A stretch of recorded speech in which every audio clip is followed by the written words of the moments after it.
Gotcha.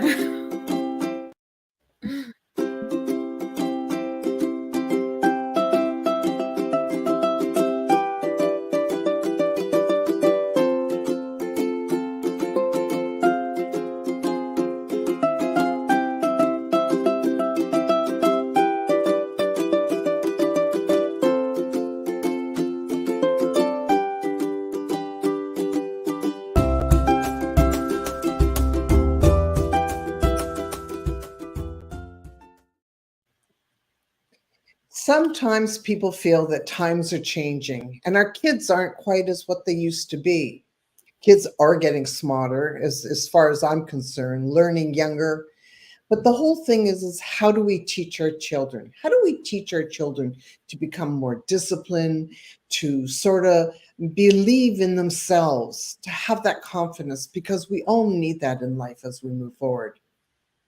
And the one of the things is teaching our children all different things, whether it's baseball, football, dance, and hockey. It doesn't matter, or even like taekwondo and all those things. All those things make our children more, and that is part of what we're going to be talking about today. Welcome to Let's Get Real. My name is Glenda Kroll. I am one of your hosts and my host on the side of my sidekick and my friend Nicole Harvick. Hello, Nicole. How are you? Glenda, this is the last podcast until 2024. This is our last one of the year. How crazy is that? I know. It's beyond crazy. And I just don't know, like, where's the year gone? And I always ask myself that. And I sometimes I'm a little bit hard on myself because I'll think, my God, you could have done so much more. You could have done so much more. And we just kind of have to sit back and really assess who we are and look at it as, was that really on my timeline for now? Because sometimes things you don't get done, there's a reason. It needs to be done at a different time. But man, did it go fast. And I say this a lot, time has sped up. It literally has. It's going so fast. And so, we hear this time and time again, and they say as you get older, so we can't tell because we are getting older. And thankfully so. I'm from another generation, or my own type of generation, where I'm really happy that I'm getting older because the other option really sucks. So personally, I'd rather be getting older, and I'm grateful because I would never want to step back because I've gone through so much in my life. And I'm so happy to be moving forward with wisdom, understanding, and all of the important things in life, which a lot of people seem to have lost along the way, my opinion only.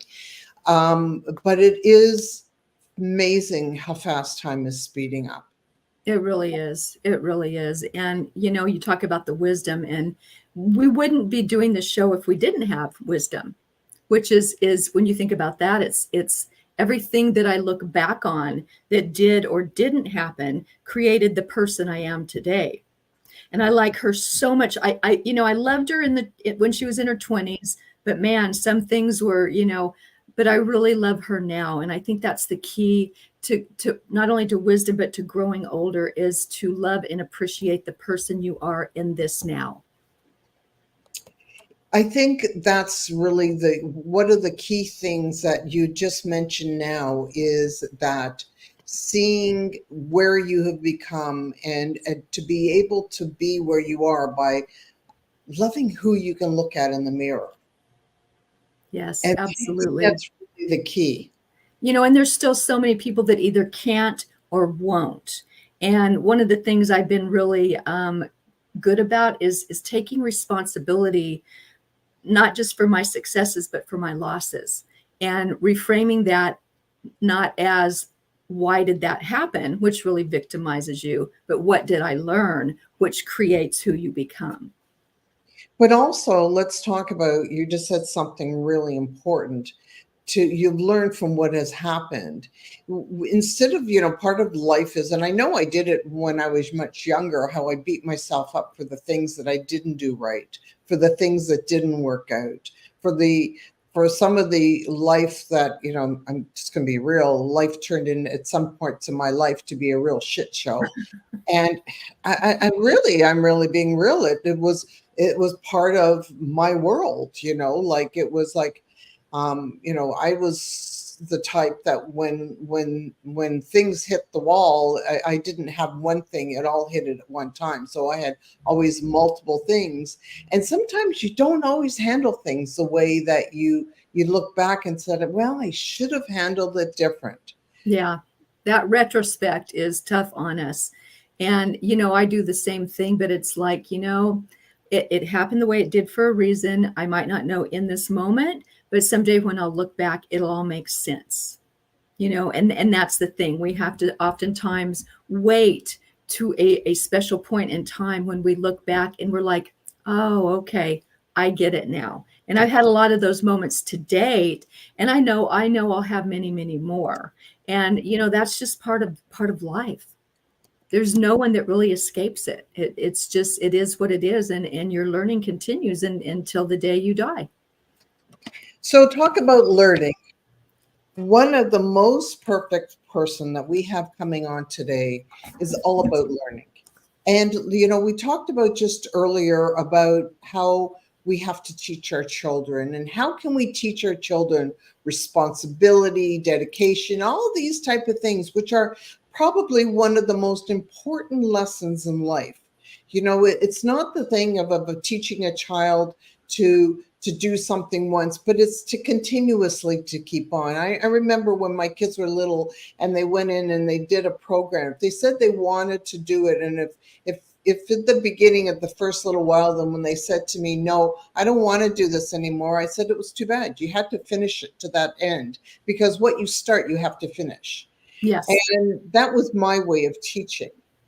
So we have a guest today, and I would love you to introduce her. And she teaches some really special things, and we're going to be talking about this so we can get on about how we can teach children to become more disciplined, understanding, compassionate, and confident. Yes, absolutely. And one of the things I love about talking about our guest today is when we have a guest that is also a friend, that really makes it all the more special. So I'm really excited. I'm going to tell you a little bit about her first, but she's a kids dance specialist, and having a daughter that danced and also taught, boy, you have to have the patience of a saint, let me tell you, because that is just one of those things where, if someone wants to stand there like this, little kid, they're going to do it. So she's also a winning pageant coach, which is another area that I'm familiar with, having had my own pageant for many years in the Miss America system. And that is tough too, because boy, do you have some personalities in the pageant system. I imagine. Yeah. And she's an author in the Change Book series, which is very dear to me. But this one I really love. She's a sickle cell warrior and advocate. So let's bring Carla Hooker to the stage, and she can tell us all about herself. And there she is. Yay. Hi, Beautiful Carla. Dr. Carla Hooker. Dr. Carla Hooker. Hello, Glenda. Hello, Nicole. I am so excited to be here, especially since I know both of you personally. It's definitely an honor and a privilege to be here today. Well, we're thrilled that you would join us today. And, and this topic is so important on so many different levels. And, these are our children of today, which will become our future. And what you do means a lot to me, because I really see, I can see the big picture. And that's really what this is really about. So welcome, and let's get in. We got lots to talk about, and the hour just flies by. So Carla, you started out, let's just talk about how you got involved with these kids. Okay. I started out back in 1990, back in Anacostia, which is in the southeast corridor of Washington, D.C., Wow. at Savoy Elementary School. My mom was a teacher there for many, many years. And after a year of being bedridden, I decided I wasn't going back to school. I wasn't going back to East Carolina. And my mother, being an educator, was not too happy about that. And my father, being in law enforcement. Wasn't really going for that either, but some kind of way I was able to convince both of them that my dream and goal of doing this and not going back to school and working with children was going to be okay. They thought I was a little nuts, but they allowed me to do it. Nice. So that's how that got started. I started working with inner city kids in Washington, D.C. and Southeast Washington. You know, that's a tough area from what I understand. Would you say it was a little tougher than other places where you could have started? Or did you just throw yourself into it and say, this is going to happen. I'm going to make this happen. I'm going to work with them and I'm going to make a difference. The children weren't really tough. That's the stereotype that they have in that area. It was the area and what surrounded them, their environment. There was a lot of drugs. There was a lot of violence. And I decided, what way can I best help to give them an outlet to express themselves and to keep them from always being latchkey kids, having to walk through the drugs and past the drug dealers and past dodging bullets from drive-bys or whatever other kind of violence was going on. And this is how we got started. I decided to teach them dance after school and on Saturdays. So you have had to have gone through and been educated in dance, and probably as a child, did you do dance? Yes. My parents, I was a kid that was always into something, always busy, kind of hyper, but not out of control hyper, but just always had energy and wanted to do something. I had to be doing something all the time. So they decided to enroll me in Linkletter Dance Academy, which is in Temple Hill. It was in Temple Hills, Maryland. And I loved it. I ended up not being picked up one time from my daycare center on Alabama Avenue at Rehoboth Baptist Church. So that put me in a class with older children. And I wanted to always be with the older kids because my cousin Joyce was such a great dancer there. She's more like a sister. So this allowed me to perform and to learn choreography that I wouldn't normally learn in the baby class. And that really is where the spark and the magic began. So once again, no coincidences, right? That's where she wanted to be, and that's where she ended up. That's great. Exactly. So at what point did you see something switching that you needed to teach, you needed to show? Because, you know, dancing, there's a lot of kids that start out dancing and then it sort of fizzles out. There's not a lot of kids that pass it through. You know, I'm sure that as the years go on, the numbers dwindle down. The kids that I started with, I believe in my heart to this day, were a divinely sent to me from God himself. These kids were great. They were like a mini dance theater of Harlem. And we started being known all over the place. We were invited by Rabbi Joseph Weinberg of the Washington Hebrew congregation to dance. I met his wife, Isla. She saw us on a documentary on WUSA TV9. And from there, people just contacted us from all over, from Shiloh Baptist Church, from the U.S. Air Arena, just everywhere. And there was not a weekend that went by that we didn't have somewhere to dance. And these kids were phenomenal. They picked up choreography very quickly. They were very smart. They were very focused, and they wanted it. And they loved what they did. Love it. Tell us about the documentary and how that came to be. What was the story behind that? There was a WUSA TV9 CBS reporter who's now gone on to the national news, named Andrea McCarran.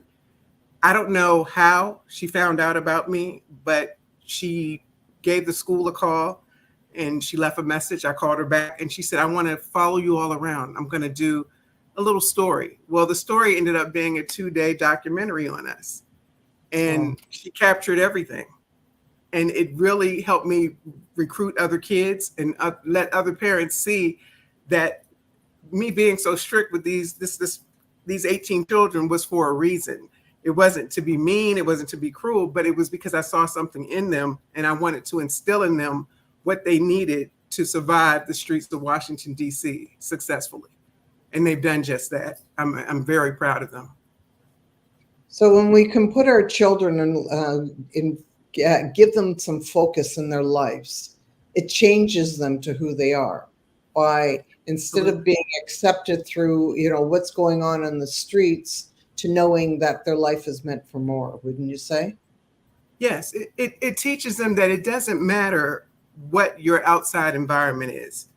It's what's in your heart and in your mindset. That's what took these kids much further than where they could have just stayed stuck and thinking that there was no way out, there was no hope. The children that I originally started with have gone on. There's one, he's a fashion designer in New York. Oh, I'm wow. very proud. He has a twin brother. The twin brother, one went into the military and then one became a fashion designer.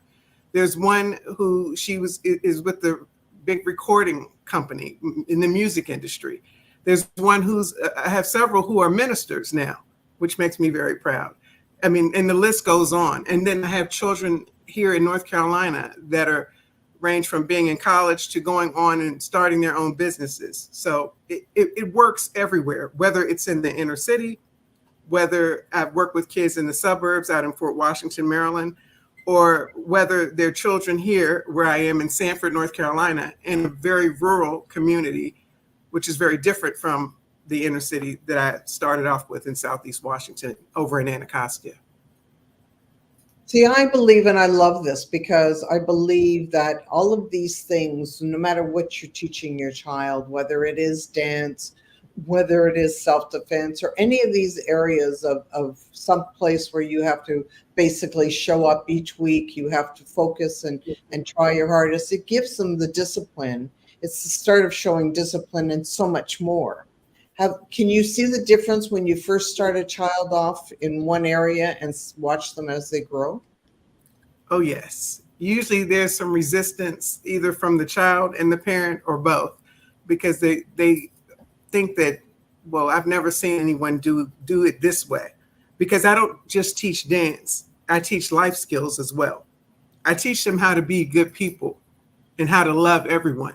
That's not usually what you get at dance schools. It's usually really catty and being argumentative with one another and bullying one another. And I'm the best with that type of attitude. You're beneath me, but I don't allow that. So when that's not allowed, then children understand that we accept everyone, whether they have a disability, whether it's a physical disability that you can see or an invisible disability, whether it's ADD, ADHD, whatever it is, it doesn't matter. We treat everyone the same at Carla's Kids.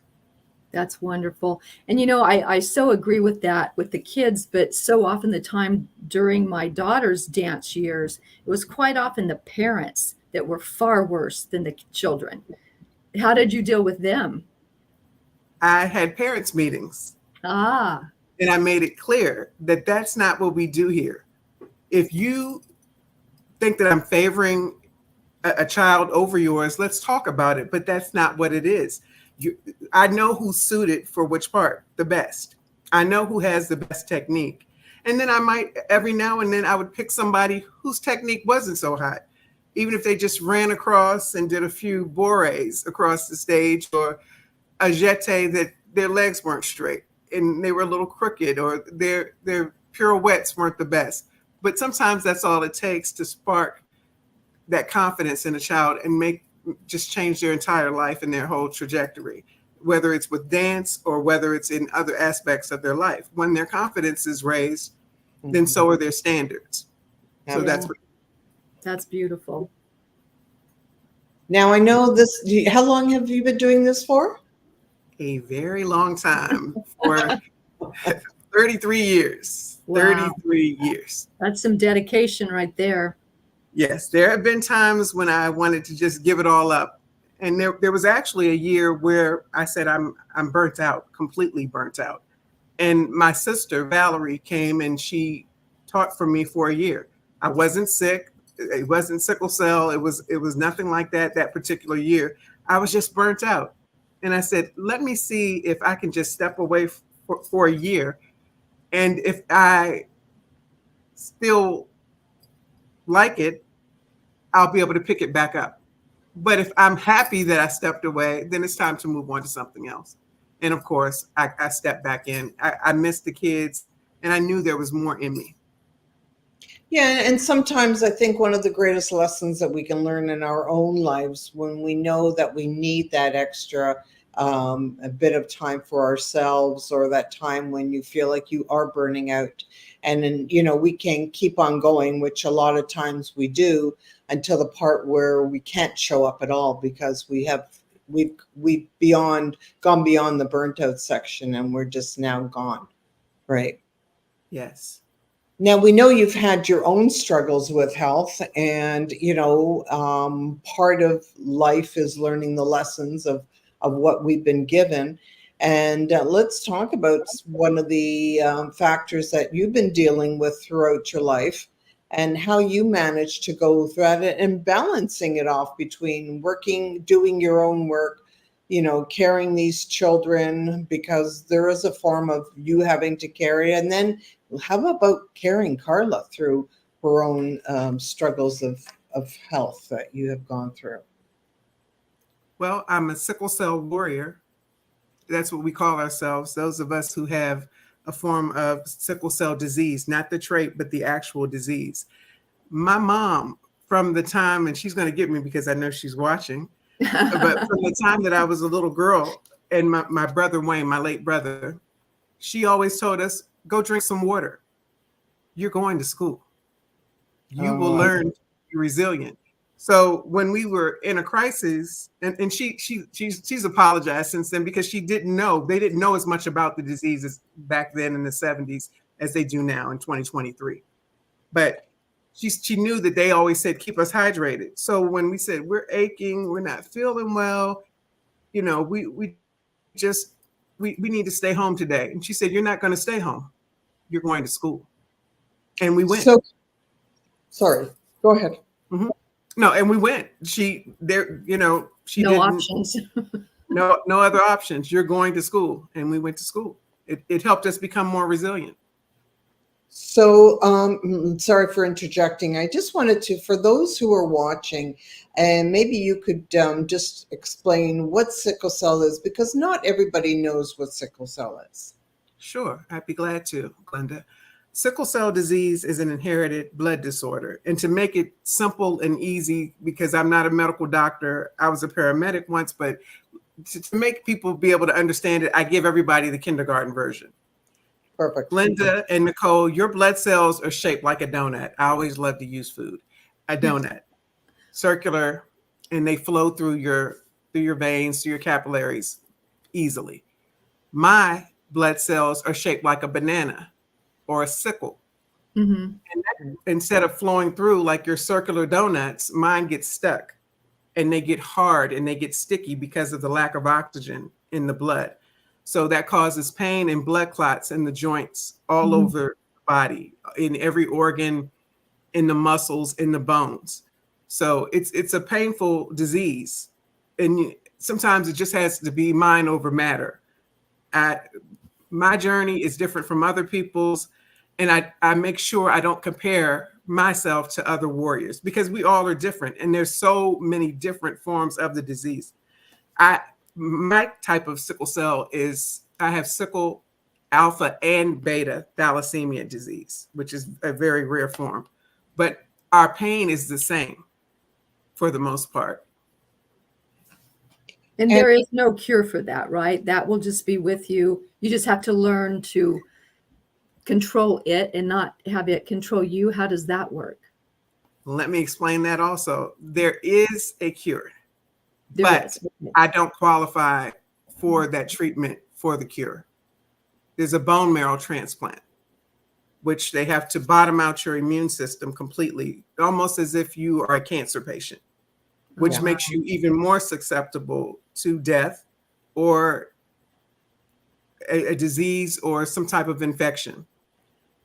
I am considered old, even though I'm only 55, because my organs in my body, this is how the doctors have explained it to me, the hematologists at Duke and at UNC, and when I was younger at Children's Hospital in Washington, D.C., your organs are about, when you have sickle cell disease, are about 20 years older than you are. Mm-hmm. So it's like a 75-year-old's body on the inside, even though I look younger and I feel younger in my mind, but my body is saying 75-year-old woman. So that means I don't qualify for them to even try to do a bone marrow transplant. There's also a new cure that they have finally approved. It's through CRISPR. And as soon as everybody heard it on the news recently, I got so many calls. I got flooded with calls, and it was just out of love. But I don't qualify for CRISPR. It's a gene therapy. And again, I'm not a doctor. I'm just trying to explain it the most simple way as possible. But I don't qualify for it. So yes, Nicole, to answer your question, this is something I just have to live with and learn how to make do. And I do the best I can, whether it's from taking pain medication. I have opioids. People are so against opioids, but people with sickle cell disease have been taking opioids for many, many years. And most of us are not drug addicts. I have morphine, I have Dilaudid, I've got a whole arsenal of medication that I take for pain. I try not to take it every day, which my doctors don't like, but they usually let me do as I choose to do because they know I'm not going to listen but so much. I said that. Oh. That's what I do for pain. I also meditate, I pray, and at night, sometimes when I know I have something to do the next day, in order to drive, I can't take my opioids because otherwise I'll be a little foggy, a little groggy. So what I do is put on high frequency vibrations and I listen to that sound and it relaxes my subconscious and then I sleep peacefully. It does help with a lot of the pain because subconsciously it's relaxing me all over. It's different strokes for different folks, but I do what works for me. I love Wonderful. it. Yeah. You know, my hat goes off to you, and I am always in awe when I look at you. Never mind, you always put yourself together. You look absolutely radiant. It's the fact that mentally that you continue to go on, no matter, and so many people would use it as a crutch.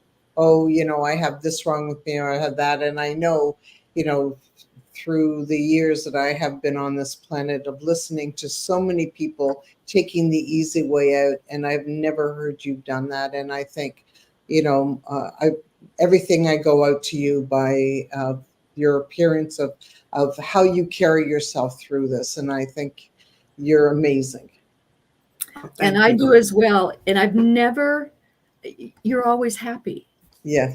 You're always happy. And anytime I know maybe that there's times you wish you didn't have to be, but whenever I've talked to you or when I get your text, I'm like, my goodness, she is such a good example of how we all should be. So thank you you uplift us. You've always uplifted me every time I see something from you. So thank you. Thank you. You're welcome. I love people. You can tell. That shows, yes. Right. And what an inspiration you are, not just to the children that you help and that you guide through your teaching, but also for all of us out there who watch, and for those that, like I said, it's really an easy way to step out there and just sort of give up a little bit. But I've never seen that in you. And for that, you know, I want to let people know that, you know, when you're feeling low, that there are things that you can do to build yourself higher. So you talk about meditation, you talk about, you know, of listening to the high frequency sound. Well, let's start in the mornings when maybe the body doesn't want to move as quickly as like it should, right? Right. Or that you want it. How do you start your day? I start my day with prayer. I'm in a prayer group with a minister. Her name's Claudette Dixon. I love her. We have prayer and meditation. And then I will cut on Dr. Ricky Dillard's album is one of my favorites. It's called Breakthrough, The Exodus. I listen to that every morning. And after I listen to that, then I listen to Donald Lawrence, Go Get Your Life Back. It works for me. And both of those, that's how I get my day started. And then it's time to get to work, hop on a call, or do whatever else I need to get done, or doctor's appointment, whatever. But those two albums really give me inspiration. And also, Glenda, on Sundays, I have to give credit to my ministers. They are back home in the Fort Washington in the DC area, but Dr. Granger Browning and Reverend Dr. Granger Browning and Reverend Dr. Joanne Browning, his wife, and their co-pastors together, they have sown so much into me. This is why I can't take all the credit. This is why I'm the way I am, because of the way they inspire me, the way they uplift us as members and just individually as well. And I've gone there for many, many years back when I lived in the DC area and I had to return. I had a church home here, but it was just something missing because I was missing what I was getting from back home.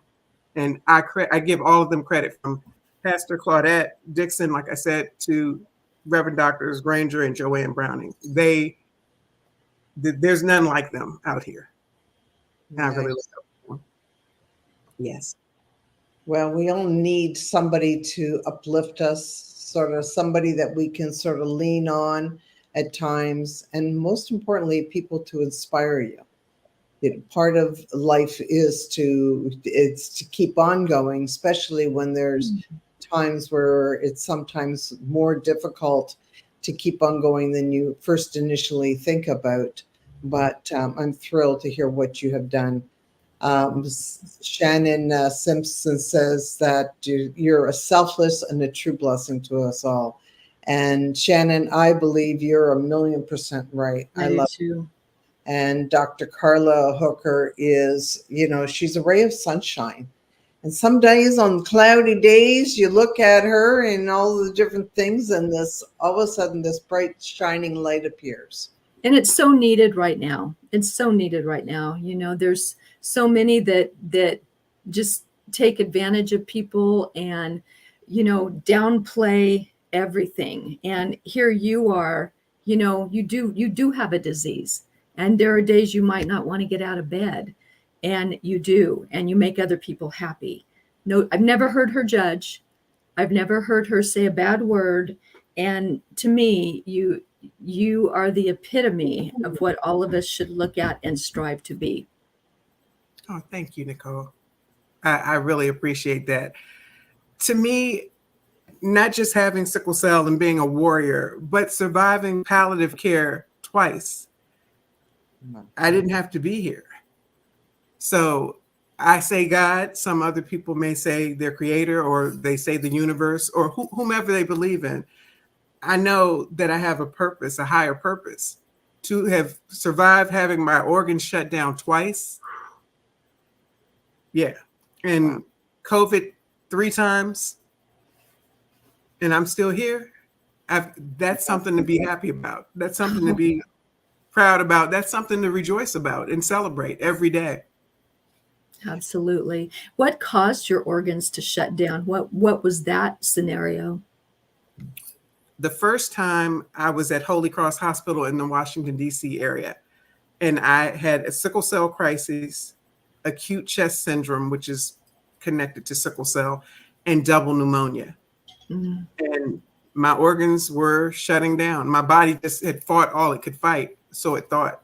And they told my parents I wasn't going to make it. They asked them to call the hospital priest to my room.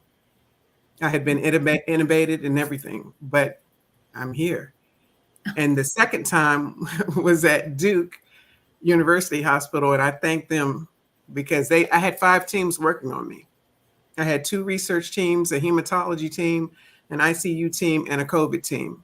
I had COVID, double pneumonia, acute chest syndrome, kidney failure, my liver was going, and then it was all of a sudden just multiple system organ failure. And they called my dad and they told him, look, we're doing all we can, but we really don't think she's going to make it. And my dad, don't tell him I told you, but he wasn't supposed to come to the hospital because that was when COVID, they weren't allowing anybody in, and I was on a COVID floor. My dad snuck up to the hospital. My dad's a retired police detective. He snuck up to the hospital and he said he got all the way up to the floor and then he got stopped by the guards. But he tried, because if I was going to die, he was not going to let me die alone. But thank God I'm still here. Yeah. And I'm grateful, very grateful. That's a crazy story. That's really a crazy story. So you Yes. have two parents, your father being, your mother being a teacher and your father being a police officer, correct? Right. I've got more than two parents. My mom and dad divorced when I was 12, but they're Okay. the best of friends. They've known each other since kindergarten. And Right. I can't just give them credit. My stepmom, Gloria, she just moved recently to Las Vegas. She helped raise me with my father from the age of 12 on through the college years. And then now that I'm an adult, my dad remarried and he's married to a pastor. I call her Reverend Mama. She's a retired pastor. I call her Reverend Mama, and she's probably like, I know Carla is not saying my name right now on this live show, but yes, I am. She has helped with my spiritual growth in my adult life. So I've got what, 1, 2, 3, 4 parents, and plus So my bonus parents. what an incredible blessing to you. But so, like we are products of what we've come from to a certain degree, right? Some could Right. be in a negative form and some can be, as in your case, in a very positive form, because what your parents all managed to do was to give you, first of all, the love that shines through you, because that's exactly when I look at Carla, I look at love. And as well as we have here, Tara Coleman is saying that you are a total inspiration and you are a form of strength, love, and you inspire so many of us. And how beautiful can that people see this of you. But it comes from having that background of family, because like you hear today, and it's true. Sometimes our family can break us down, and it takes a lot for us to get through and pursue that. But in your case, you've been very fortunate that you've had some really strong, beautiful family members that brought you to being that strong, resilient woman that you are today. Absolutely. My parents, but my grandma. I was close with all of my grandparents, but my grandma Hooker, I'm the most like, I think. And it might sound funny saying Grandma Hooker, but Hooker's my last name. I never called her name was Marie. I never called her Grandma Marie. It didn't fit. We're But glad you clarified that. right, Grandma Hooker, right, Marie Hooker. She was so resilient. She was the epitome of strength, resilience, and love. She loved everyone. And from Nice. the time I was a little girl, she told me, you love everybody. You can't go to heaven without loving everybody. And she drilled that in my head all the time. And when I chose my friends from the time I was in kindergarten, I always chose friends who were very diverse.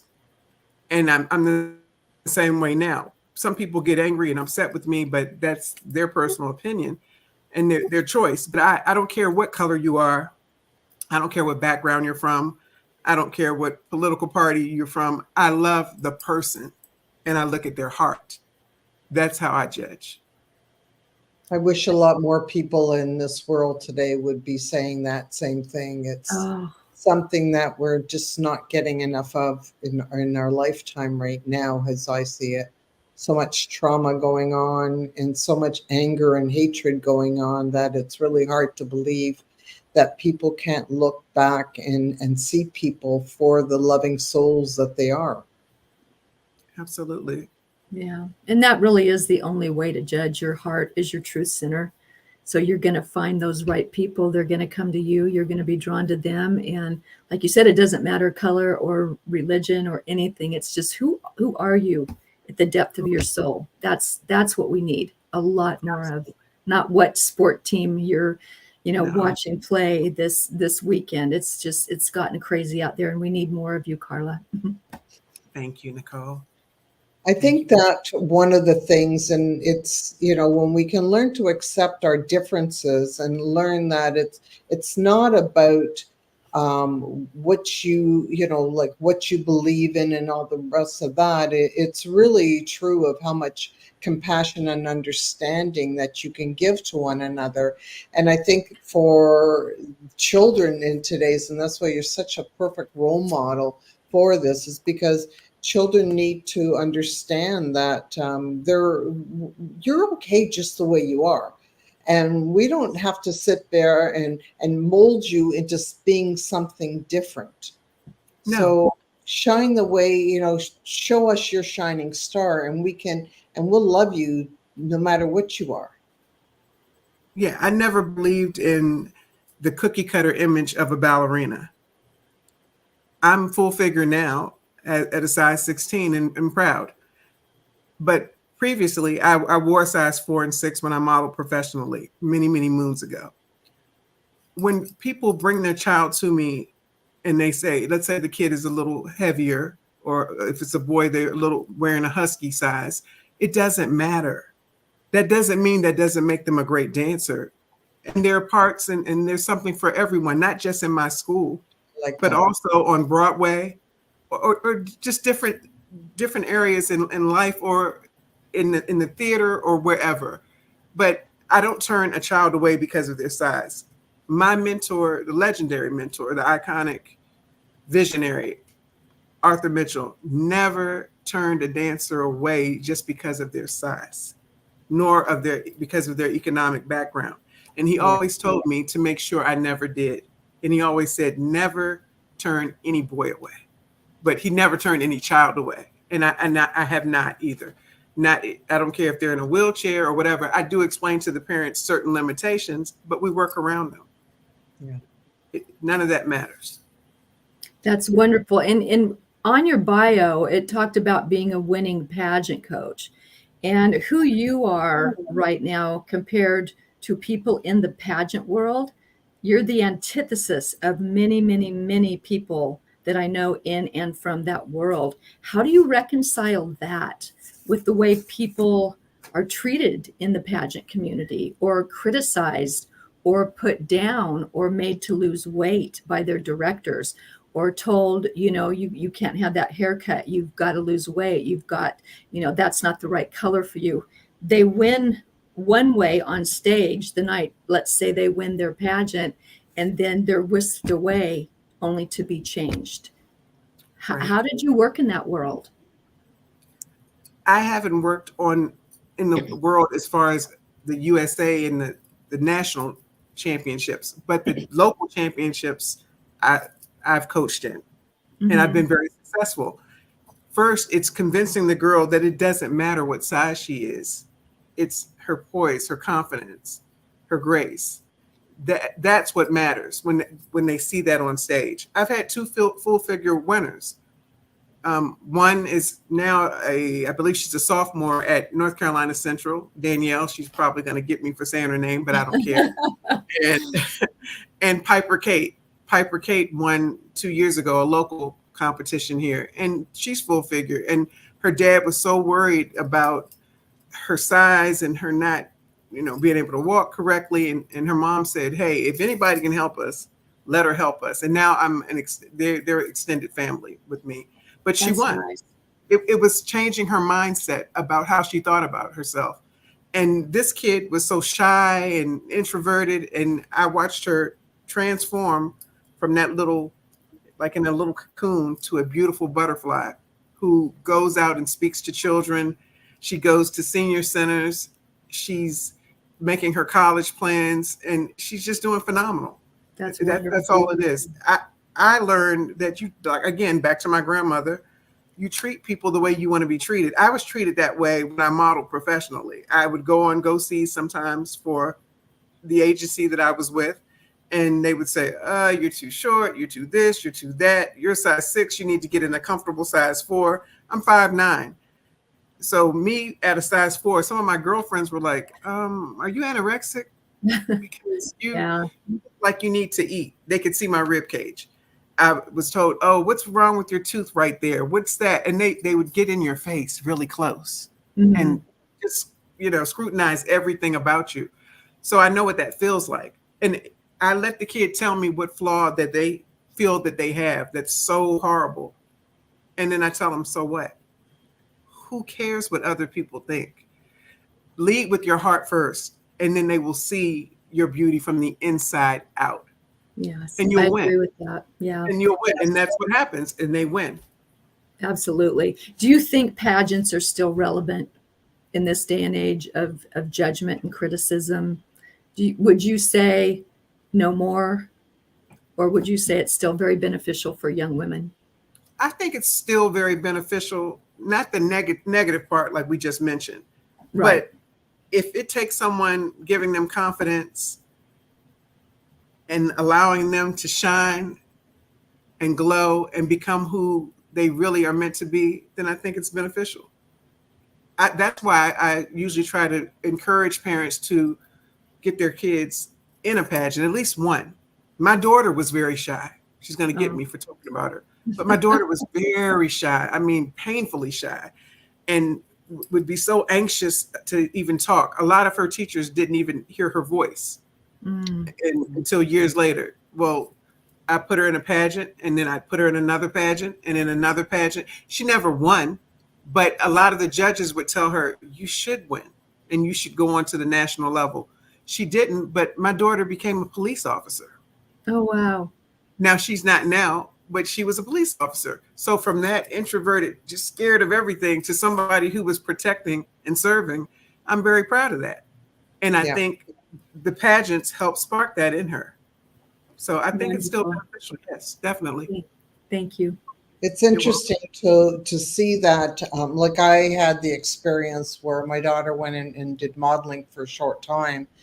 And what I didn't like it is she was very petite, and they still told her at times that she needed to lose weight. And then what ended up happening, a lot of models, so they wouldn't be eating as much, started smoking, and to curb the appetite. And it was like I kept feeling it was the wrong message that was being done. And at that point, I persuaded her to not go that route, because it was so negative towards her. I didn't like what it was doing to her. When you have to second guess yourself, and you have to look in the mirror, and you're thinking you're not skinny enough, and trust me, she was, that it's like it doesn't send the right message. So it's really comparison of what's going on, and really how that person, like it does take a lot of character to be able to stand on your own 2 feet as well. And even when somebody's giving you some negative message, to be able to see through that. So it's sort of a mixed type of kind of a mixed blessing in some cases, right? I agree. Yeah, definitely. In that world, they beat you up. Yes. It's very rare that you find someone who's nice to you. My stepmom used to model professionally for the Ford agency up in New York many moons ago in the 70s. So when she found out I wanted to model, then she became my coach. I didn't ask her, but she became my coach and started training me. And she was the one who was getting me prepared to face that rejection and the cruelty. And a lot of times she said, don't you cry in front of them. You suck it up. Man up and suck it up and get over it. It's their opinion. You're just not the one for that particular shoot or that particular show or whatever. And just keep going. It's just like she said, she compared it to playing football. Everybody's not going to make the NFL, but you can make a decent living, or you can keep working hard and harder and make a little more. I ended up, because of her advice and because of all the rejection, I didn't stay in it as long as I could have, but I did model a lot of swimwear, a lot of furs and things of that sort. I was actually short because I'm 5'9". So there were girls who towered over me. And you just have to, you get over that and just do what you can. I've been, like Glenda said, you said your daughter was really petite. I had gotten down somewhere between a 4 and a 6. My bone structure doesn't even fit that. But I was between a 4 and a 6. And they would squeeze me in outfits. I remember one time they squeezed me in this dress that belonged to someone else who had been fitted for the show. And she was having a diva moment. And I was standing there getting ready to go out in my outfit. They took it off me and squeezed me into this dress.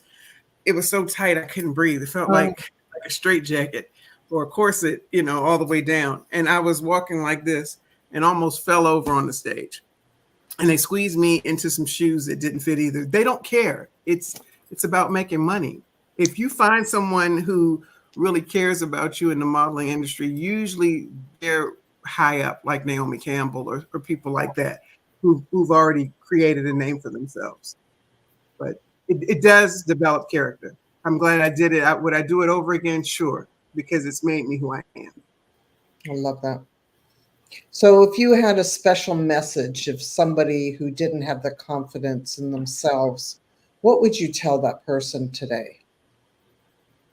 I would say, take a look at yourself in the mirror and tell yourself that you're beautiful. Whether you believe it or not, say it until you believe it, and write it down until you believe it. Post it around your house until you believe it. A lot of people don't know this, but I'll share this because I try to be an open book other than my personal life. I have in my bathroom, and I see it every time I go in there. I am sexy. It's on a little sticky note, and it's up on the shelf with all my toiletries. I'm sexy. Even when I'm not saying it out loud, when I walk past that, subconsciously, I'm thinking it. And that gives you more confidence. And I'm not saying that I want a 12-year-old to write that they're sexy, but they can write that I'm beautiful, I'm intelligent, I'm loving. I was actually doing this exercise with a very dear friend of mine this morning. She had gone through some struggles and battled cancer. And I'm like, you're a warrior, you're a champion, you're a conqueror. Write it down and start saying it and believe it. I said, so what about all the other things that have happened? You've got so much in you, and there are people waiting to hear from you. And that goes for anybody else that's out here. There are people waiting to see you. There are people that you're assigned to that you need to touch someplace in their life and in their heart. And if you stay small and don't allow yourself to be seen, then how are they going to find you? How are they going to heal? And you're going to be held responsible for that. To me, this is my belief. In the end, I don't want to be held responsible for not doing what I was supposed to do. I want to be told you did what you were supposed to do to make an impact in as many lives as you can. And I believe personally, that's why we all are here. So that's what I would say, Glenda. Oh my gosh, I love it. And I know how powerful, and I agree with you. It's we all have a story, and even if it's that one person that finds us and we've made an impact on one, that's enough. We've helped that person. Absolutely. Well, you can totally change somebody's journey in their life by what you've just finished saying. And for those who are listening, I hope you can hear that and go back and play it again and listen to those words that Dr. Hooker has just said. You are out there for something. You are better than you'll ever really even realize. And you know what? All of our journeys, instead of looking at even things that didn't work out, the fact that you made it through is something in itself. That we need to really look at things differently in our lives. So we're getting to the end of our show today. Time just flies by awfully too fast. And we've enjoyed having you, and I'm looking at it as a total honor on our part that we get to have discussed. Never mind that the young minds that you seem to be able to help to move forward, but just even through your own struggles, how you've helped so many people by being there and being true to who you are and explaining to them the journey that you're taking.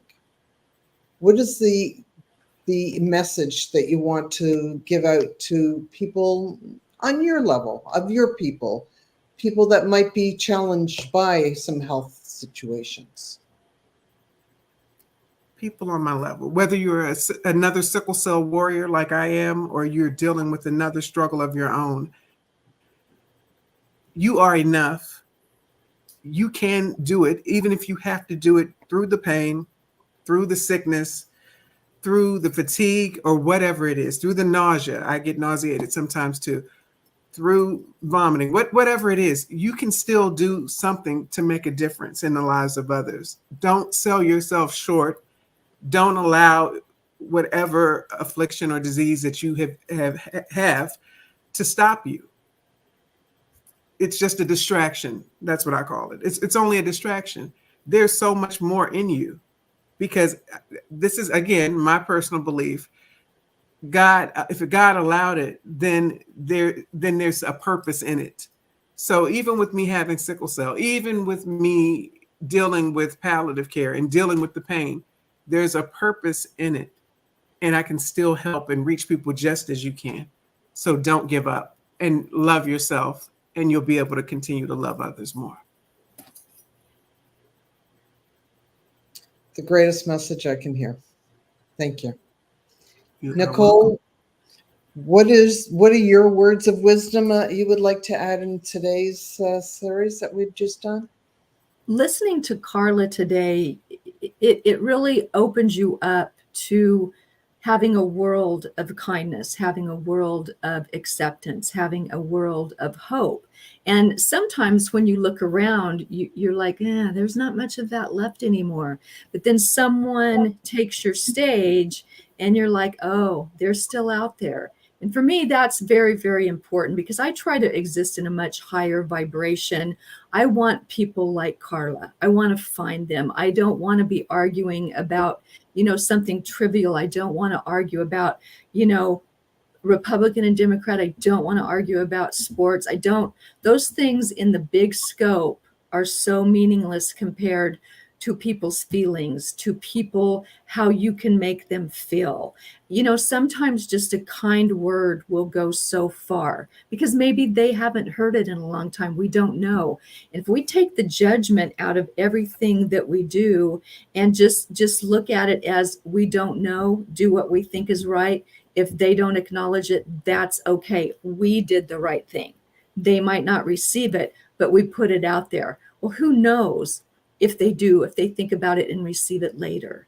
So when we start thinking about not judging, but feeling with our heart, understanding with our heart, and utilizing our heart, which is our truth center, then we're going to make a huge difference in everyone's life. Because if we can open that up to acceptance, to love, to courage, all the positive emotions and the high vibrational emotions, we're going to make a difference in others people's lives. And they're really not even going to know where it's coming from, but it doesn't matter because as long as it happens and they are aware of themselves feeling different, rising in frequency, and no longer maybe judging others or saying, oh, well, they didn't appreciate that, so I'm not going to hold the door open for them. Just do you. Do what you know to be kind and do what you think will make a difference in someone's life. That's what I think, Glenda. I love what you think. Well, thank you very much for joining us today. I want to make sure that I always say to you, if you've heard something here that was resonating with you, share it. There's some really strong messages that went on today. And I think as they say is when the student is ready, the teacher will appear. Well, today we had an extraordinary teacher who did appear. And she had some incredible messages to share with us today. And that's what we need to have more of.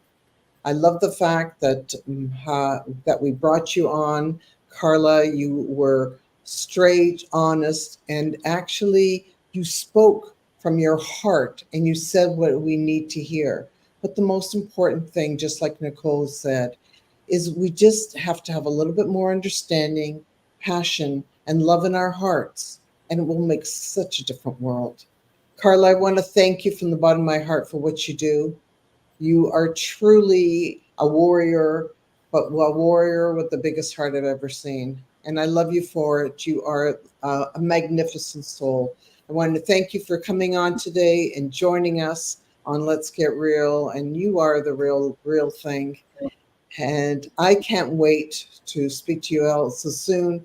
And remember, just love us, share us.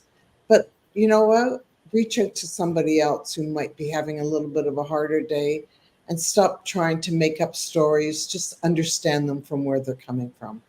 That's what it's really about. Thank you all so much. And we look forward to seeing you in our next show.